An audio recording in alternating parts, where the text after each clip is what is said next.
The vast chamber of the Galactic Senate at Nexus Prime hummed with the tension of 15 different species, their representatives gathered under the crystalline dome that reflected the swirling nebulae beyond.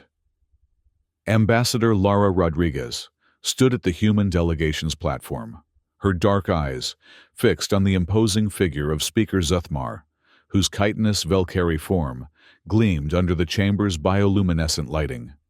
The ancient alliance had endured for millennia, 12 elder species maintaining an uneasy balance of power, until humanity's arrival 5 decades ago. Now, as the youngest member of this galactic confederation, Earth found itself at the center of a storm that threatened to shatter everything they had worked to build. Admiral Marcus Vale watched the proceedings from Earth's military command center, buried deep beneath the Pentagon. The holographic display before him showed the Senate chamber in perfect detail, while secondary screens tracked the movements of ships throughout human space.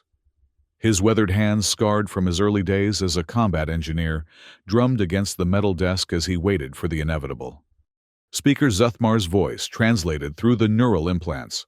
All delegates' war carried the weight of centuries, as he announced Resolution 3721Z. The words hung in the air, like a death sentence. Humanity had 60 standard days to completely disarm all weapon systems, military installations, and defensive networks. Failure to comply would result in immediate expulsion from the Alliance, and more ominously, enforcement action by the combined fleets of the elder species. The chamber erupted into chaos. Representatives from the Arctanian Collective and the Zephyrian Commonwealth raised immediate objections, while the Higiri delegation and their crystalline allies remained conspicuously silent. Lara felt her heart race as she processed the implications. This wasn't just about disarmament. This was about neutering humanity's ability to defend itself in a galaxy where trust was a luxury they couldn't afford. As the session adjourned in disorder, Lara received an encrypted message from Earth's State Department: investigate the resolution's origins at all costs.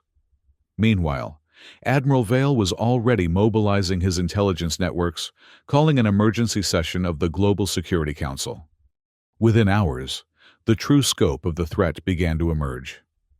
Dr. Minzhao, stationed at the Martian Research Facility, had intercepted coded Valkyrie transmissions that painted a picture far more sinister than simple disarmament.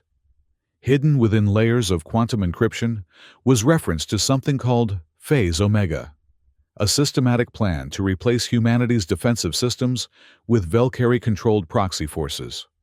The evidence was damning. Trade agreements that seemed favorable now revealed themselves as dependency traps. Scientific exchanges that appeared to benefit both species had actually given the Valkyrie unprecedented access to human technology and strategic planning. Most disturbing of all were the territorial concessions that would isolate Earth's colonies, making them vulnerable to gradual absorption into Valkyrie space. Admiral Vale stood before the hastily assembled Security Council, his jaw set with determination. Ladies and gentlemen, we're not just facing disarmament.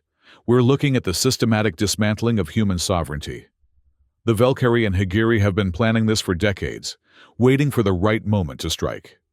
President Elena Ruiz, attending via secure hologram from the Western White House, leaned forward. What are our options, Admiral? The Senate's deadline gives us less than 60 days. Vale's response would have surprised those who knew him only as a military commander. We don't fight them, Madam President. We show them why fighting us would be the worst mistake they could make. As Lara delved deeper into the political undercurrents at Nexus Prime, she uncovered a web of corruption that stretched through multiple species. The Higiri, despite their reputation for neutrality, had been secretly funding anti-human propaganda campaigns. Several smaller species had been promised territorial gains from humanity's eventual downfall. The votes for Resolution 3721Z hadn't been cast based on principle, they had been bought. But Lara also found unexpected allies. The Thanasi Confederation, ancient rivals of the Valkyrie, quietly provided intelligence about fleet movements and strategic planning.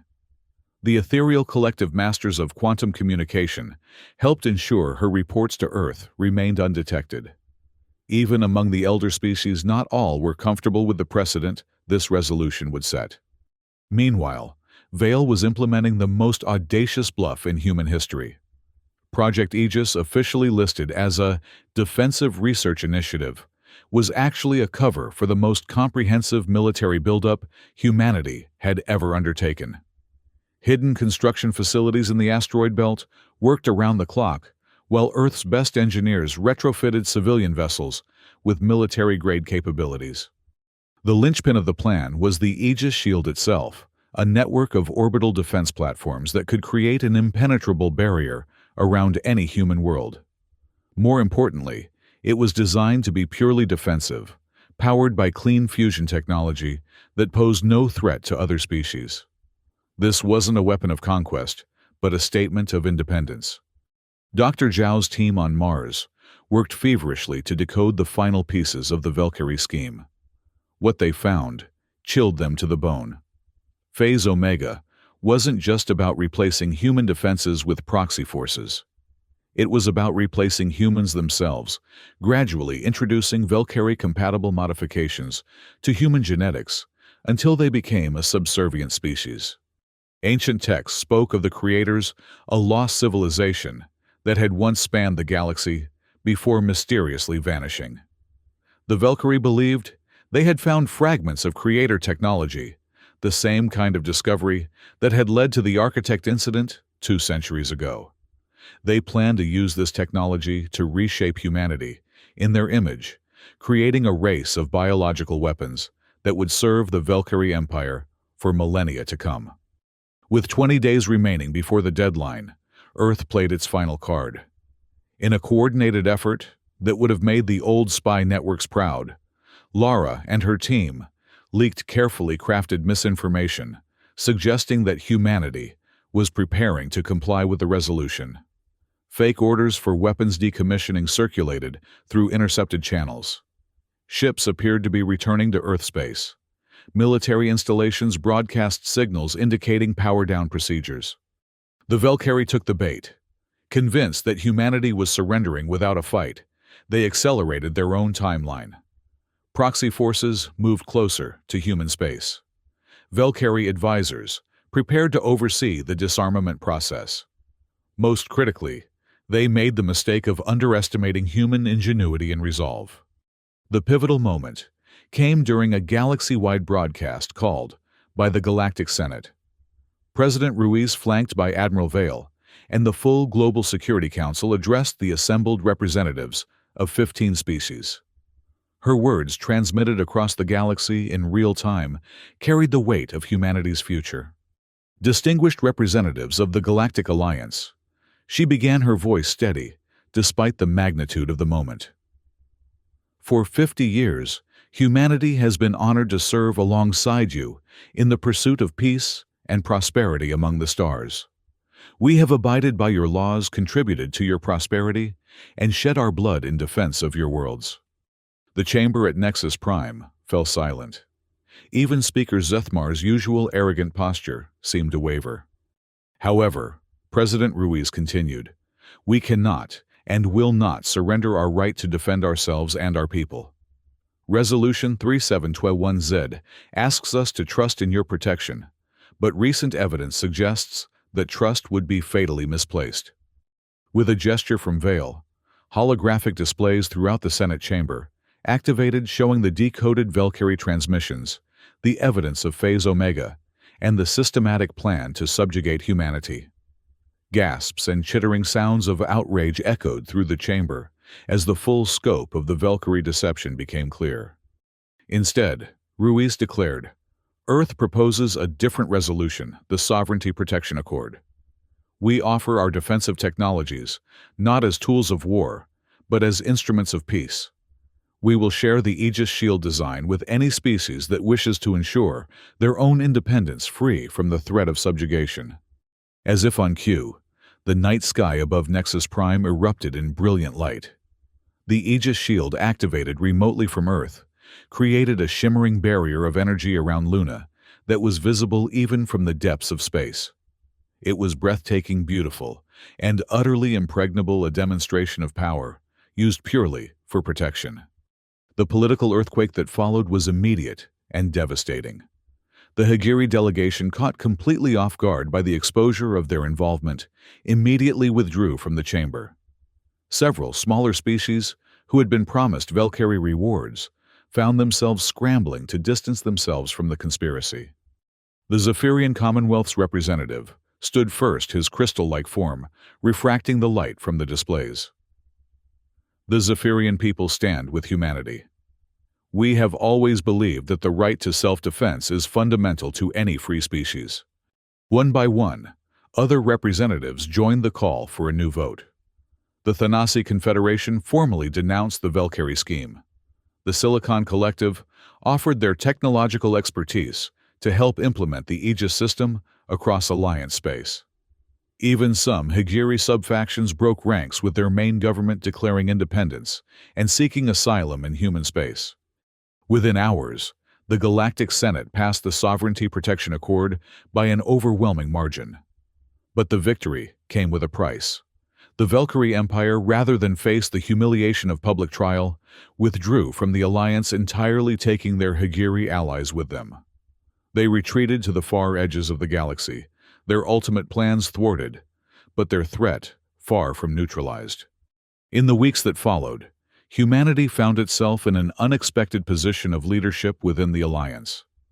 The Aegis technology proved as valuable as promised, allowing smaller species to defend themselves without relying on the protection of larger powers. Trade routes became safer. Colonial expansion resumed with renewed vigor. The balance of power in the galaxy had shifted, but toward cooperation rather than domination. Admiral Vale stood on the observation deck of the newly commissioned Alliance Station Alpha, watching as ships from a dozen different species worked together to install Aegis platforms. Dr. Zhao's research team had been given unlimited resources to continue studying creator technology, but with strict oversight to prevent the mistakes that had led to the Architect disaster. Lara Rodriguez, now serving as Earth's first Ambassador General to the Reformed Alliance, reflected on how much had changed. The crisis had revealed the best and worst of galactic civilization, but ultimately truth and transparency had prevailed over deception and fear. Yet even as humanity celebrated its diplomatic and technological triumph, shadows lingered at the edge of known space. Valkyrie scout ships continued to probe Alliance defenses. Higiri refugees spoke of massive military buildups in the sectors beyond the galactic rim.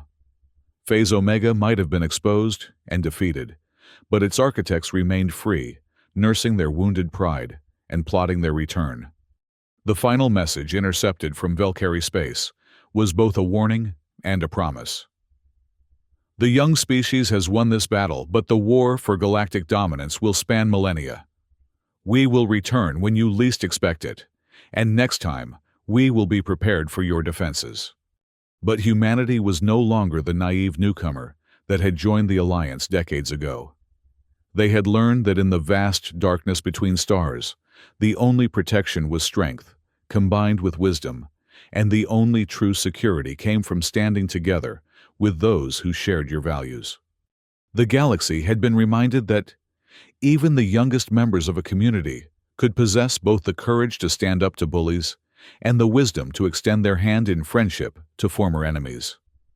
As new species requested membership in the Reformed Alliance, each was offered the same opportunity humanity had fought, to preserve the right to defend themselves while working toward a common good. The Aegis shield continued to shine in Earth's sky, visible to anyone who looked up at night, a reminder that freedom was not just humanity's birthright, but a gift they were willing to share with anyone brave enough to reach for it. And in the depths of space, construction continued on new stations, new ships and new technologies that would ensure this hard-won peace could be maintained against any threat that might emerge from the darkness. The Valkyrie had expected humanity to surrender without a fight, to accept their fate as a servant species in someone else's empire. Instead, they had discovered that humanity's greatest weapon was not their technology or their numbers, but their willingness to stand up for what was right, even when the odds seemed impossible. The galaxy would never be the same. Where once there had been a rigid hierarchy of elder and younger species, now there existed a true alliance of equals, bound together by mutual respect and shared responsibility. The Sovereignty Protection Accord had become more than just a treaty.